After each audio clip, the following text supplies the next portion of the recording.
Hi, good evening, everybody, and very welcome to what I think is the last RAMP webinar for this year. And we've had a bunch of exciting topics. And what I always like the most about these things is that it's a bit like a recording studio. These become resources that is available in the future. And we have an amazing collection of webinars that's actually been built up over the last year. Thank you to everybody who's joined us, and a huge welcome to Dr. Christoff Bell from KwaZulu-Natal, who is going to be speaking tonight to us about snakebite. And Dr. Bell is currently a medical doctor, has worked in KZN since 2011 at Mseleni Hospital and Mosvold Hospital till 2024, when he relocated to Ngwelezane Hospital Emergency Department. He's a frequent presenter at the annual Eswatini Snakebite Symposium since 2018, and he was part of the panel at the inaugural South African Snakebite Symposium in 2022. He's also part of the National Snakebite Advisory Group, providing advice for snakebite emergencies across the country, and he's co-author of the National Snakebite Guidelines published in SAMJ in 2023. In 2012, he completed a snake handling course and performed snake removals in his spare time. So it's definitely the right person to talk to us about this topic. I'm going to stop sharing my slides and I'm going to hand over to Dr. Bell. Thank you very much. I just want to quickly see if this share work, if it does or does not. Yep, can you guys see it? And if people can then just continue to put their names and FB numbers in the chat, but the big thing will be there's a poll towards the end of the webinar, which we will use to also help record attendance. Over to you, Christoff. Okay, thank you. Thank you very much for the opportunity to share with you guys my little side passion, snakes, and consequently snake bites. So yeah, let's get into it without further ado. Right, so just quickly mentioning the National Snakebite Advisory Group. So this is a group of doctors on snake bites that advise across the country. I'll put some numbers up at the end of the presentation, the resource for everybody to use if you need to. So what I'm going to present now is basically those guidelines that were published in the SAMJ in June 2023. So this is kind of the benchmark for snakebite management in South Africa. So it should be available to access for everyone. So if you need to catch up something, you can go look there. All right. So what we are trying to do with advising on snake bites is to prevent what we are seeing here. So people do very weird things when it comes to snake bites, and everybody traditionally seem to be keen to grab a knife. So I'm trying to prevent this horror because snake bites already has a traumatic experience of patients, so to then go and cut him up, I think is a bit of a double whammy that we can prevent. So first things first, first aid. So when you get bitten by a snake, what do you do? So I'm going to give you a few options there. So please maybe in the chat you can decide. I'm a bit technologically a Neanderthal, so if you can put in the chat which one of those options would you use if you have a snake bite. So I'll give it like about 10 seconds. So you can go tourniquet or venom extractor or snakebite bandage or some activated charcoal to suck out the poison. Or if you want to go traditional, you can go snake stones. And then there's a random permanent marker as well. So what you really need to do if you have to choose one of these is the permanent marker. I'll tell you why just now. So we're going to speak about tourniquets as well. So the majority of snake bites that we see in South Africa, probably about 90% of them will involve some form of swelling. So if you're going to go tourniqueting on top of that, you're going to make the swelling worse. You're going to cause more damage. So it's like a diabetic foot. Would you tourniquet a diabetic foot? The answer is obviously no. So you do not use tourniquets. Venom extractors, they sell these things commercially. They've tested it. there's less than 2% of the venom gets extracted if you apply it immediately afterwards. So it's a bit of a pointless thing. Look, everybody's got a granny and a farmer and some kind of cousin that has some kind of thoughts on snakebite first aid. So you will find everything under the sun that gets promoted as snakebite first aid management. None of it works. So what you want to do is, because most snake bites involve a form of swelling, you want to remove any constricting bandages, anything that could get caught in the affected area. And this is where your permanent marker comes in. You want to mark the swelling, write the time frame on it, and then you're going to basically see how quickly the swelling progresses, and you're going to mark it again. Because as we'll go through the presentation, you'll see everything about snake bites is about time, how long it takes for symptoms to develop. And then your main thing is to get to a hospital. No other real treatment is necessary. If you have a neurotoxic snake bite, which is very, very few and far between, then a compression bandage is advised, but you need to be able to identify that, and most people probably won't be. Speaking of, the next thing is identification. Right, so is it important to identify the snake that bit a patient? A yes or a no. So if you say it is important, or if you say it's not important, you can give reasons why. But let's say it is important. Then the question is, okay, who's going to identify the snake? So are you going to ask your patient to identify the snake? So we'll quickly put you guys to the test. So would you be able to identify the snake? So what we have now in front of you are 10 different snakes. So which one of those are venomous and which ones are harmless? Would you be able to tell? I'll give you a bit of a clue. So we can number it 1 left top corner and number 10 right. Of them are potentially deadly, and the other 7 are harmless.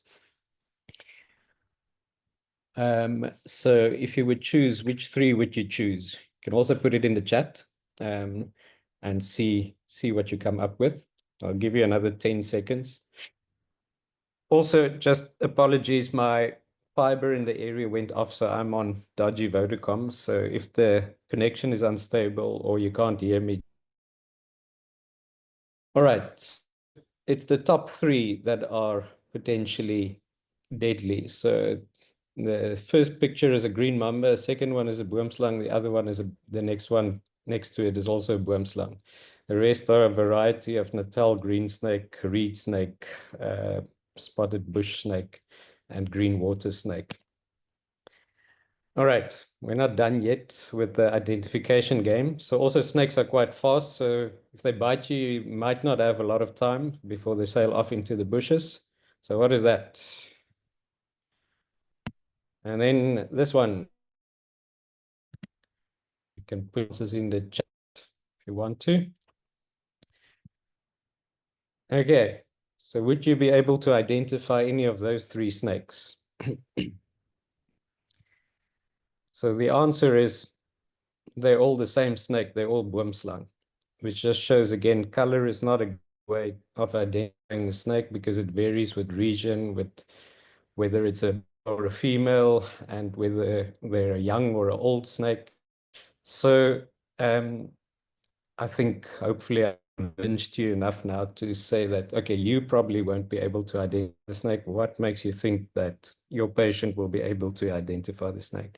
So classically, where I work, it's either a mamba or a cobra, regardless of what snake it was.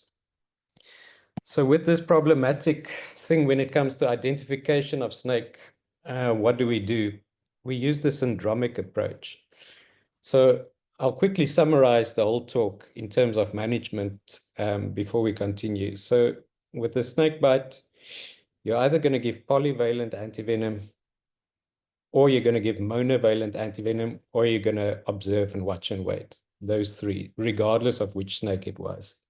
So if you can identify the syndrome effectively, then you'll be able to categorize which management approach you're going to take. Does it need antivenom?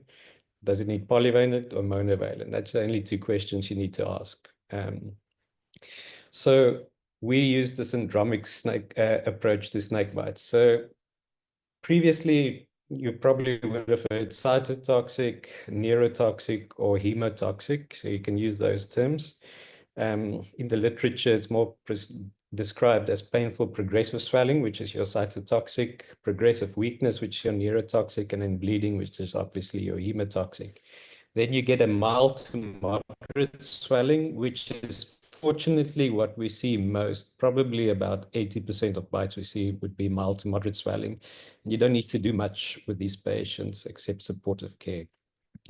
You also can get a mixed syndrome, so you get a mixture of the neurotoxicity and the cytotoxicity, or the cytotoxicity with some hemotoxicity. And we'll get a little bit more into the detail of those now.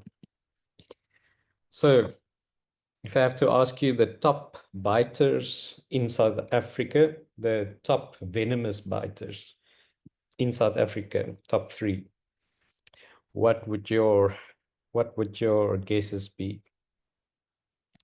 Again, another chance for you to put something in the chat section or think by yourself what the 3 top biters would be. And in first place, we've got the Mozambique spitting cobra.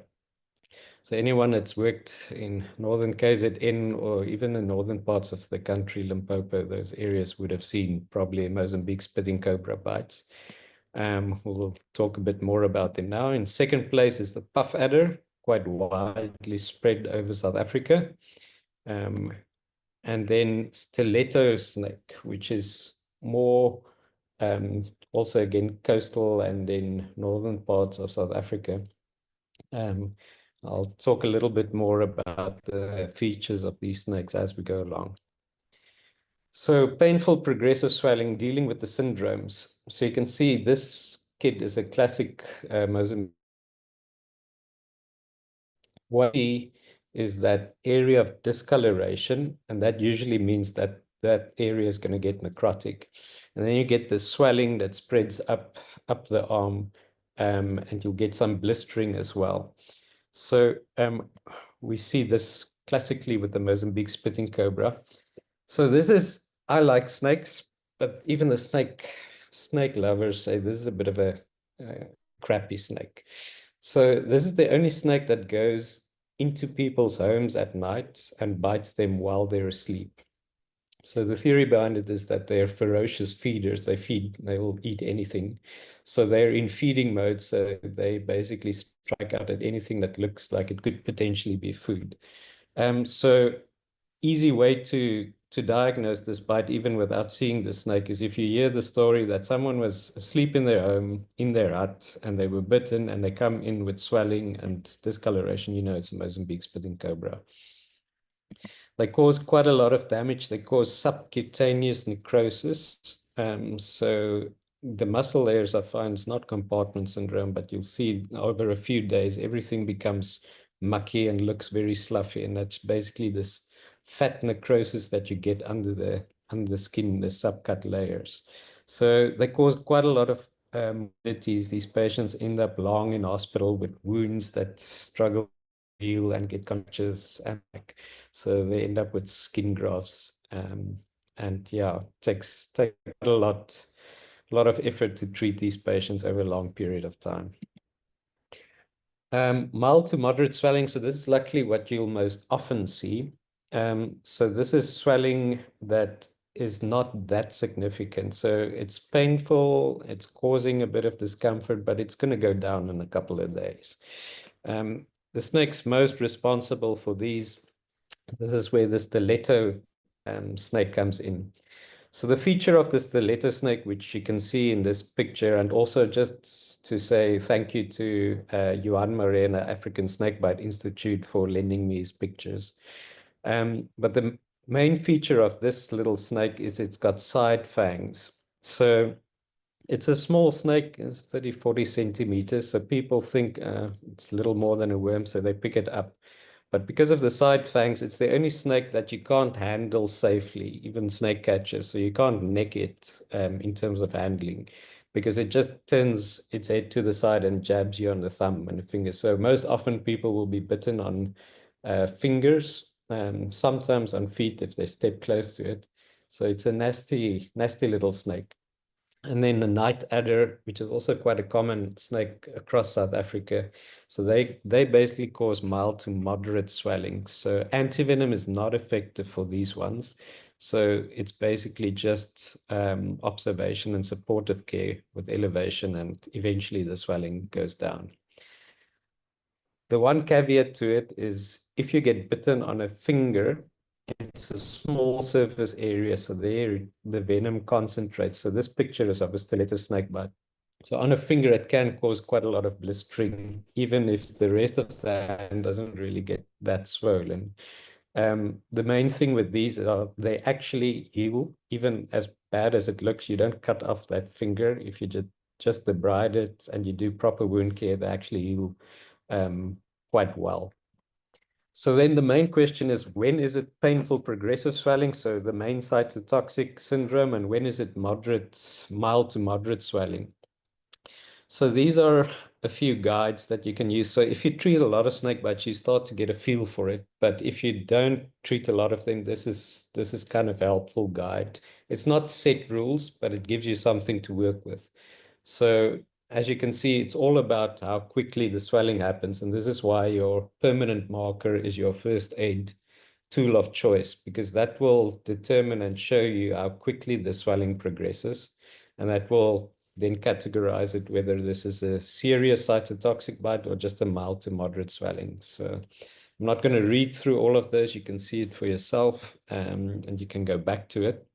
But it's basically to help you a little bit if you're not treating snake bites often.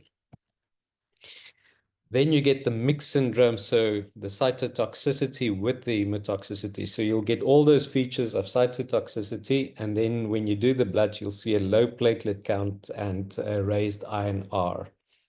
The INR, when I say moderately raised, it will go probably about to 4, 5 at most. It's not going to go to 10. The platelets can drop quite significantly. We actually having a patient now with this syndrome with platelets of 3 in the ward in Ngwelezane at the moment. So the snake responsible for this is the puff adder. Again, syndromically, now you can figure out, without even seeing the snake, you can figure out if it's a puff adder or not. Patient comes in with a bite, with a swollen limb, with some blistering, and you do the bloods and you see the platelets are in the boots, it's a puff adder.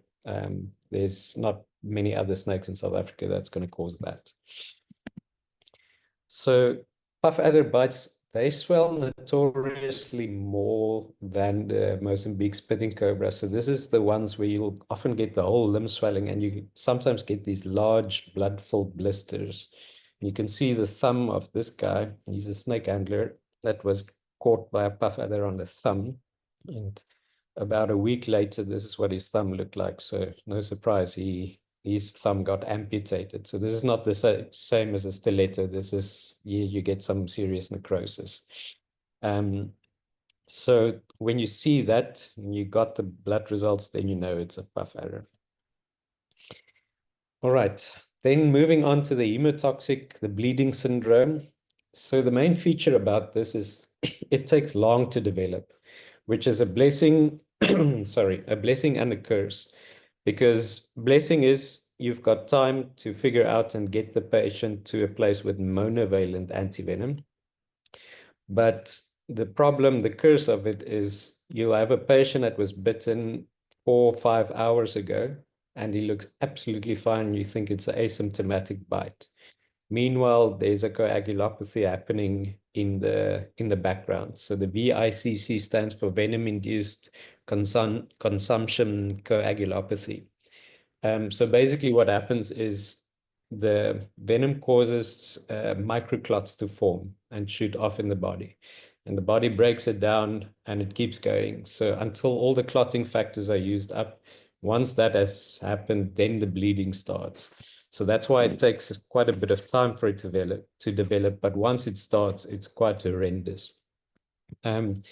This is also where we use our 20-minute whole blood clotting test. So we're going to speak about that in a moment. The main thing to take from this is the hemotoxic syndrome. You need to be able to differentiate from all the others, because the pure bleeding syndrome has got its own antivenom, the monovalent. For all the others, you're going to use the polyvalent antivenom. So this is your main thing when you look at the syndromes. Differentiate the pure bleeding syndrome from all the others, from the swelling, the neurotoxicity, the mixed pictures. This one is just pure bleeding, and that's the boomslang. So if you have a patient that gets bitten and there's no swelling, but there's bleeding from the bite site, and they start to show signs, you can also look in the conjunctiva, look in the mouth, you'll see some bleeding from the gums. With no other symptoms, then you can put your money on that this is a boomslang. Once you do your blood, you'll see the iron R is unrecordable, and the platelets drop, and obviously the HB drops. It's quite nasty. The only thing that stops it is monovalent boomslang antivenom. So this is just a picture I just said. So you can see this guy was bitten by a boomslang, and those fingers, you can see that's the microclots that basically shot into the fingertips. And over time, all the clotting factors got used up, and then you started to see the bleeding from the bite site in the second picture. And yeah, unfortunately, this gentleman did pass away. So this is the 20-minute whole blood clotting test. So this you can use anywhere. You don't need a lab. So you basically need a clear tube. So the tubes you use to do a LP in will suffice. Take about 2 mils of blood, 2 or 3 mils of blood, put it in there. Do not shake it. You basically put it straight up on a stand somewhere. You leave it for 20 minutes. After 20 minutes, you go back and you turn the tube around. The blood should have clotted by then. If it did not clot, then you're concerned about a potential bleeding syndrome. So then you need to start looking at your other blood results to confirm the diagnosis. Okay, so the neurotoxic syndrome, this is quite a lot of symptoms described. So we basically divided in S's and P's. The easy way to describe this is that the patient looks drunk. So they've got slurry speech, they got ptosis, they struggle to keep their head up because the muscles get paralyzed. So all the paralysis starts centrally in the face, and then it eventually progresses to the rest of the body until you get diaphragm paralysis, and that's when they run into respiratory distress. Also, just to say, the patients in this presentation all gave me permission to share their pictures and videos. So just to make sure that nobody gets upset about that. But so there's one story of actually in one of the hospitals I worked at, there was a ComServe that saw a patient snakebite. Basically, the notes read that the patient came in with this history of snakebite, but there's no swelling, no pain, no nothing. Clinically asymptomatic, and then just a note to say the patient looks drunk. So, and because we get so used to seeing cytotoxic bites all the time, she admitted the patient in the ward, and the next morning the patient was found that he passed away. So she missed a neurotoxic snake bite, basically because we get so blasé about snake bites after a while, after you see the cytotoxics and mild to moderate swellings. So keep an eye out for that drunk-looking patient.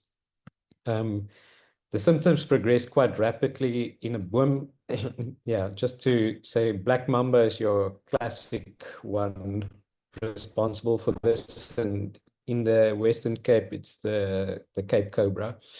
They can go into respiratory distress within less than an hour, and basically pass away in less than 2 hours if you don't act quickly. So just something on the black mamba. They're large, they're fast, they're nervous, but they are not out to get people. They don't chase people. The first thing they'll do if if you come across them, is they'll try and find the quickest exit. So this one I caught in my yard in Ngwelezane when I was still working at Mosvold. So he was in our one of our storage areas near my house, and I had to pack out the whole place and then eventually caught it. And then I got a container, and the snake was a little bit too big for the container, which I only realized at the at the latest stage, and I was losing my grip on the snake. So then I realized, well, I'm going to get bitten here. So I snake down, and the snake basically went in between my legs, passed by right in front of my wife, who, to her credit, just stood still. She basically froze. And then the snake basically tried to make a beeline for the fence, and I had to catch it again and got a bigger container. But sharing the story to say that that snake could have bitten me and my wife multiple times if it wanted to, but all it did was try and get away. So I'm just dispelling some myths coming up with snakes here. Okay, I hope you can hear this video. So this is a lady that I treated a few years ago that was bitten by a black mamba.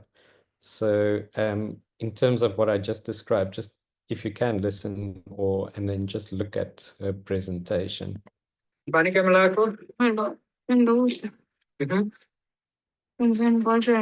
Okay. So I'm not sure if you could hear that. I really hope you could. But basically, if you couldn't, this lady was trying to speak, but very slurry speech. But you can see from her appearance, it looks like a bit like a drunk person. And that's classic black mamba. And then the next thing that's very unique to black mamba venom, which you won't see with the Cape Cobra, is muscle fasciculation. So I'll quickly play this video as well. So look at the calf muscle. Okay. So those are involuntary movements. So that's muscle fasciculations, and it's something specific in the black mamba's venom called fasciculins that causes this. So if you see that, then you know you've got a mamba bite.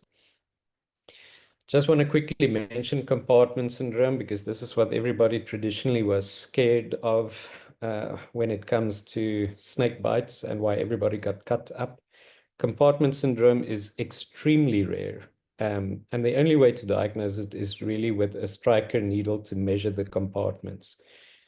What you get with snake bites is pseudo compartment syndrome. So clinically, it will show all the features of compartment syndrome, but if you put an ultrasound probe on that limb and you compare it to the other limb, you'll see the muscles are completely normal. The swelling is all above the muscles. So it's a subcutaneous swelling that they get that mimics compartment syndrome.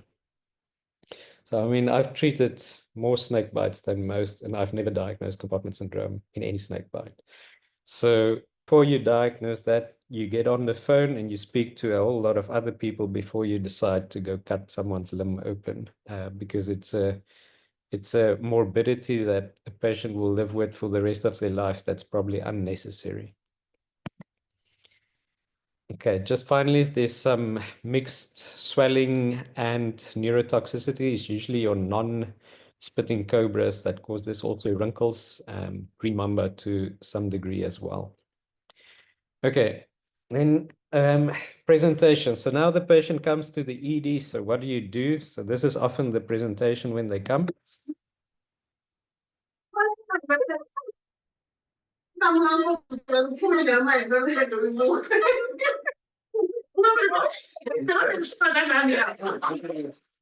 It's coming for you, sis. It's coming. As you can see, often the staff are more scared of the snakes than the gogos out there. There's some hardcore gogos that I've seen. But yeah, sometimes if they bring the snake, that makes it very nice, but we always advise not to try and kill the snake because you risk a second bite. So a photo suffices. But like we said before, if you don't identify the snake, that's not a problem because you're going to use your syndromic approach.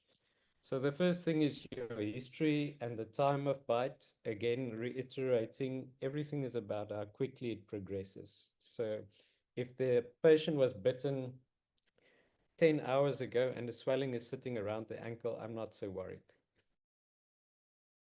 Ago and the swelling's already above the ankle, then I'm getting more worried. So time of bites, the time that it took for symptoms to appear is basically everything in a snake bite.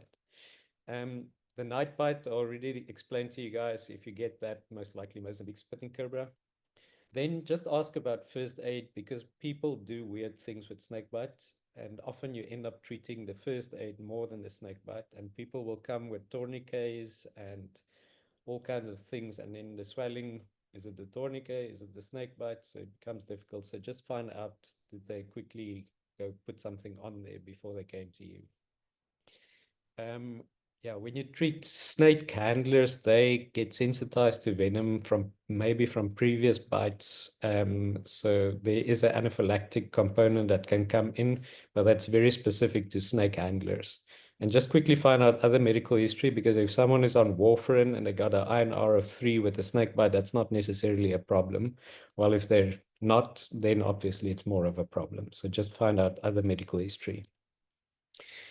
So you can look at this patient. So this guy came to us, it was about, I think, 12 hours after his bite to the foot.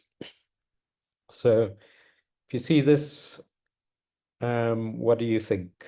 You basically see that and you see, okay, there's quite a bit of swelling. There's these dark patches. Is that discoloration? So is he going to get necrosis there? So for this specific patient, we found, I asked him, what did you do in the 12 hours before you came to us?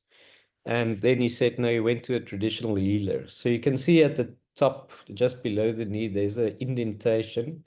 So they tied a tourniquet there, and then this black muti was applied to the leg. So we admitted the patient, we elevated him, gave him some supportive fluids, and basically the next morning, all the symptoms disappeared, all the swelling disappeared. So we basically treated the first aid here. So just to re-emphasize that point. Then when you go to your assessment, ATLS principles still apply. So the thing that's going to kill the patient immediately is a neurotoxic snake bite if they stop breathing. So airway is important, breathing is important. After that comes circulation, often more with the cytotoxic, the significant cytotoxic snake bites. Some of the snakes can cause hypotension, so you support those patients. So then you can take your history and then you can do your investigations. So it's about investigations to help you exclude a bleeding syndrome. U&E is not really necessary in a snake bite initially, because it's going to be normal. If you want to maybe use it for monitoring, if it's quite a bad cytotoxic snake bite, then later they might get deranged U&Es, but it's very few and far between. So generally your FBC, you want to look at your platelets. If it's low, then you're thinking puff adder. If there's those worried about Wim's lung. INR, we've told before, and then your 20-minute whole blood clotting test, which you can do anywhere, anytime. If you're in a very nice facility, which I'm going to be very jealous if any of you have access to a TEG, but you can use that as well if you're in a smart facility. Then you want to get IV access on these patients, just in case things go pear-shaped later while you're waiting for your blood results. And then you're going to mark your swelling and you're going to monitor that swelling. So in an hour, you're going to go back, mark it again to see the progression. Okay, getting to antivenom. I'm going to quickly tell you, if you don't know how antivenom is made. So basically they milk snakes, all the different snakes, and then they inject it slowly, little bits by little bits into a horse over a period of 9 months. The horse builds up antibodies during this period, and then the horse blood, the serum gets extracted, and you're essentially giving horse serum with the antibodies to a patient. So anaphylaxis is such a big problem. The polyvalent antivenom basically uses, the SAVP uses 10 of our most dangerous snakes to that they use to create the antivenom. So it covers, it's essentially 4 cobras, 3 mambas, 2 adders, 1 wrinkles. That's how you remember it. Not going to go through all of it because you're probably going to forget it, but it's in the packaging in any case. The problem is so generally, so that's the same antivenom that you're going to use for all of those snake bites. It's the monovalent, that's the boomslang antivenom, that's the separate one that you're going to use. So that's the only one you need to be able to differentiate from the others. So you can see there's PANAF that I put there. So the problem is SAVP has got major production problems over the last couple of years, and they basically ceased for a while. They said they're getting up and running now again.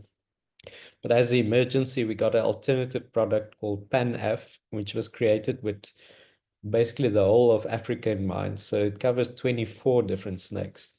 So if you look at the amount of snake bites antivenom you need to give, you can see the polyvalent, you need to give quite a few vials, and the monovalent 1 to 2 vials.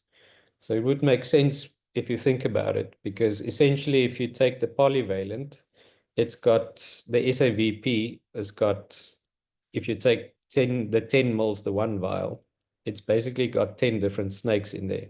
So essentially, if you simplify it, it means like 1 mil of the 10 vial will neutralize a puff adder bite. Another mil will be for a black mamba or whatever other snake.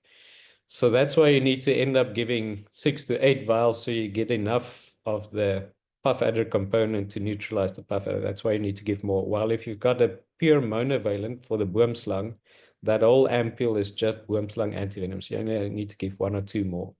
And that's also why you can see why you have to give more of the PANAF than the SAVP, because the PANAF has got more different snake antivenom in it than the SAVP polyvalent. So I hope that makes sense. If not, please feel free to ask afterwards.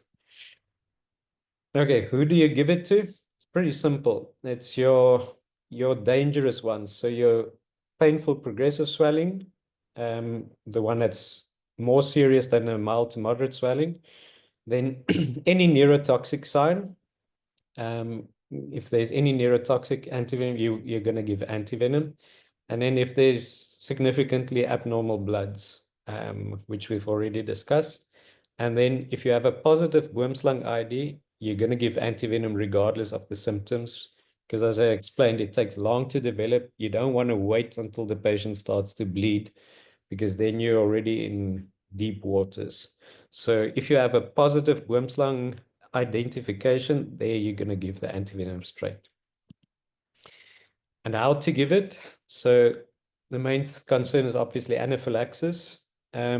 So what you do to reduce the chance of anaphylaxis is you give adrenaline 0.25 milligrams subcutaneous. Reason it's subcut and not intramuscular is intramuscular, it lasts for about 10 minutes.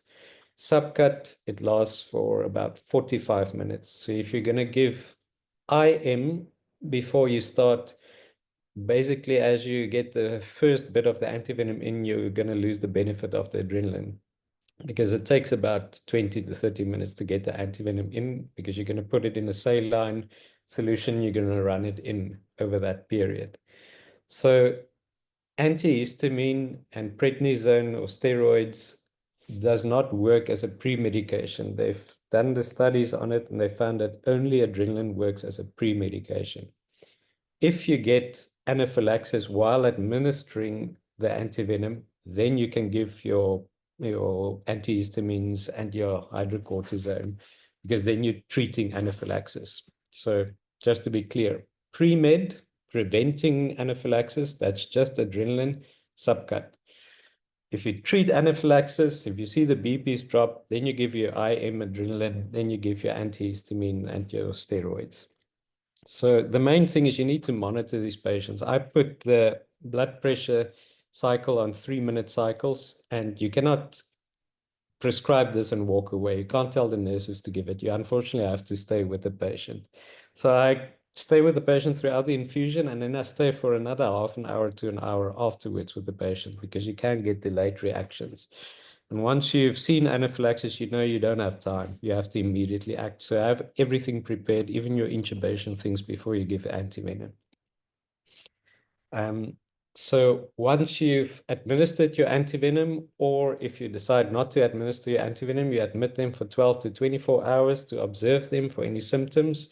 Should be in an area that you can observe them. Ideally, a high care area, if you have that, and it's available. If you can, 30-minute vitals with continuous SATs monitoring. Look, this is ideal world. At Ngwelezane, we don't have this even. So what we have is we keep them in an area where they're under our eyes the whole time. So if something happens, we can quickly act. But this is the ideal standard of care if you have those facilities. And then monitor the swelling and elevate the limb. If you've given antivenom, you still monitor because you may need to give more if the symptoms progress. Okay, last few tidbits on neurotoxicity. Look, the way to save a patient's life, even without antivenom, if it's a neurotoxic bite, is to intubate them and ventilate them. Several cases of patients that's been intubated and ventilated for more than a week, and then they wake up and they basically walk out of hospital. So one of the main things, though, is if you do that, do not diagnose brain death prematurely, because these neurotoxicity venoms mimic brain death. So there's a story of one of the places, I think it was in Sri Lanka or somewhere, where a patient was intubated, ventilated, day 2 or 3. They got a neurologist in who basically diagnosed brain death and said they should TPs the patient or extubate, whatever. The intensivist that was looking after the patient couldn't get it over his heart to do that. And basically 4 days later, the patient woke up and he walked out of hospital fine. So just neurotoxicity, it mimics brain death. You don't diagnose it with neurotoxicity. So tube them, ventilate them. If you can get the antivenom in early, you might prevent the intubation and ventilation, but don't take chances. With non-spitting cobras, so your snouted cobra, you can give neostigmine because their venom works like a non-depolarizing muscle relaxant. So you can actually reverse it temporarily with neostigmine if you don't have antivenom, so keep it as an option. Eye envenomation, when you get a spit in the eye, it's very easy. You wash out with water for 20 minutes. Easy way to do that is let a patient lie down, connect an IV to nasal cannula, so you can just basically put the drip line into a nasal cannula oxygen line, and then you put the nasal cannula over the patient's nose bridge. So what will happen is the fluid will pool on the eyes, and then you just ask them to open and close the eyes the whole time while the fluid is running, because you're going to try and shove his face under a tap. What's going to happen, the reflex is you're going to close your eyes. So that's a nice way of just making sure the venom gets washed out. Then you can put some chloramphenicol, chloromycetin in afterwards. If you have access to a slit lamp or something, they can be evaluated in a day or 2. They generally have normal vision. It doesn't cause permanent damage. I know someone that's been spat in the eyes more than 20 times who still has normal vision. So it's like a superficial chemical burn, basically. Just prevent secondary infection. Tourniquet removal. Cytotoxics, we remove it immediately. If there's any neurotoxic sign, which you will still get even if someone applies a tourniquet, you can't just remove it immediately because you're going to get a venom rush. So all that venom that was built up into the vasculature is going to basically come straight through the heart to the brain, and you'll collapse the patient. So you're going to do it slowly, over basically every 5 minutes or every 2 minutes you're going to put a manual BP cuff, drop it every 2 minutes with 5 millimeter mercury, and see if any symptoms develop, and you slowly do that. If any symptoms develop, you give more antivenom, and then you continue trying to remove it. Just for the swellings, it's standard. You elevate it above the level of the heart, hands or feet. Give them IV fluids. Don't give NSAIDs just to protect the kidneys. And if there's any form of hemotoxicity, you don't want NSAIDs on board. So just don't give NSAIDs with snake bites. Dead tissue debridement you only do after day 5 to 7. That's more for the surgical department. But you don't do it on day 2 or 3 because there's an ongoing inflammatory process. So you're going to end up debriding 3-5 times, while if you just waited 5 to 7 days, you can do the debridement once off and then you're done. Antibiotics is not routinely indicated for snake bites. So it showed in the studies that it makes no difference to the outcome, except that it keeps people in hospital for longer. So if there is an abscess or something like that forming, sure, then give the antibiotics. This is my lady after this video was taken about an hour to hour and a half after the first video. Me again, what's your name, man? My name is Ngwelezane. Okay, good, man. So she was discharged the next day. She did very well. So antivenom really works. So we really push to give antivenom when it's indicated. You should be able to handle any form of anaphylaxis if you've properly prepared. But antivenom is the one thing that makes a difference in snakebite patients. So don't be shy to give antivenom. Oh, sorry. Just if anybody is interested, just some added things that I can distribute it to anybody that wants. We made these flipper charts that's basically got all the info in that I just spoke about. So I can get that to facilities if you guys want. Just some of you might know the African Snakebite Institute app. It's a very nice app with all the different snakes in South Africa and some basic info about them. So for those interested. And then there's some numbers, a few people. So there's herpetologists. There's quite a few people on our group that we all work quite closely together. So if you guys have issues or snake bites that you need advice for, then please let us know. We're always keen to help. Yeah. Right, that's it from me. That was a mouthful. Oh, thank you very much, Christian. That was awesome.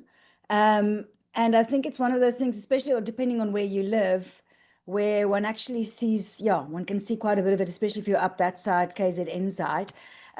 It's always interesting with snakes because it is so different depending on the area that you live in. So you sort of get to know where you are at. But I think the syndromic approach is very helpful also because I'm thinking now of all the ComServes is all going to go work in areas next year that might be very different from where they are at the moment. So very, very helpful. Yeah. Thank you very, very much. And yeah, it'll be great. Actually, I think I do somewhere have the resources, but I'll get from you the links to the websites and all of that, and then we can we can send that out as well. We'll put it in the YouTube video in the sort of information section so that people can access the resources there as well. We're gonna, if people have questions, you can put them in the chat or please put up your hands. I would like, would you just say for us a couple of words about availability of the antivenom, because we've had a recent. I just want to show you guys a little snake as well that I brought for the presentation that I got today. Right, yes, go ahead. So this is so my consultant, they know I like snakes. So they sheepishly came to me last week to confess that they killed the snake. And then today they found another snake and they managed to save it and bring it to me. So I'm very proud of them. So this is a little centipede eater. So yeah, we do, like you said, in terms of the areas that we work in, you start to get to know the snakes and what's serious and what's not serious. So especially with people bringing snakes in when they get bitten. Yeah, you asked about the antivenom availability.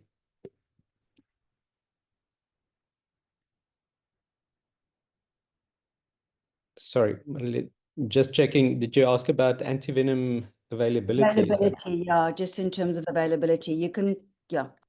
Yeah, so at the moment where SAVP is standing, so basically for the last year they didn't produce anything, so it was a massive drama.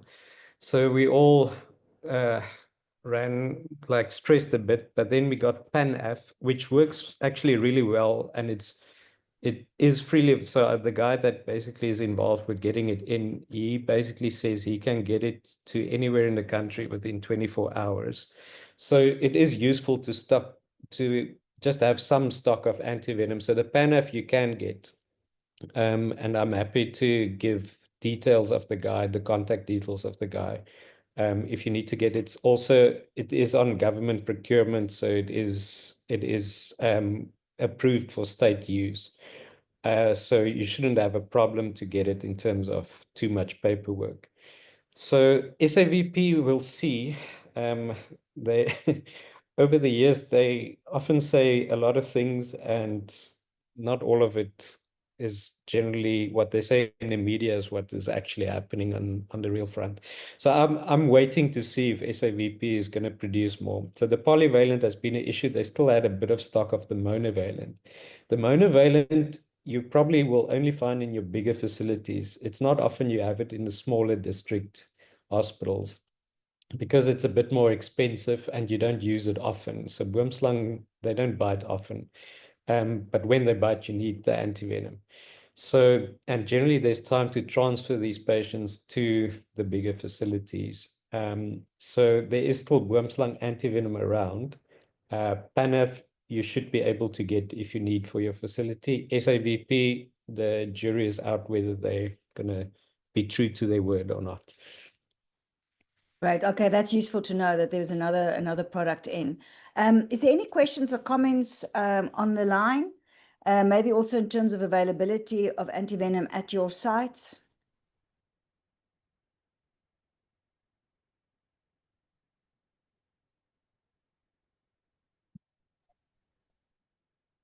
I think that pretty much answered everybody's questions, which is awesome. Christoff, thank you very, very much. Enjoy your evening with your snake. And yeah, no, this has been very, very helpful and very, very practical. And we will definitely be sending it out. All the ComServe guys have just heard where they will be next year. So we'll be sending this out as a key resource for next year. Thank you very much and have a lovely evening, guys. Have a lovely Christmas and New Year and all of that. We'll start the next set of RAMP webinars next year. Please do look out in February and March. We'll be doing the rural onboarding. So those are weekly webinars for 8 weeks for all our new ComServes, but about half the people that attend are actually just rural doctors. So we look forward to having another sort of excellent rural onboarding early in the year to help get everybody up to date and orientated for rural care. Goodbye, guys. Have a lovely evening.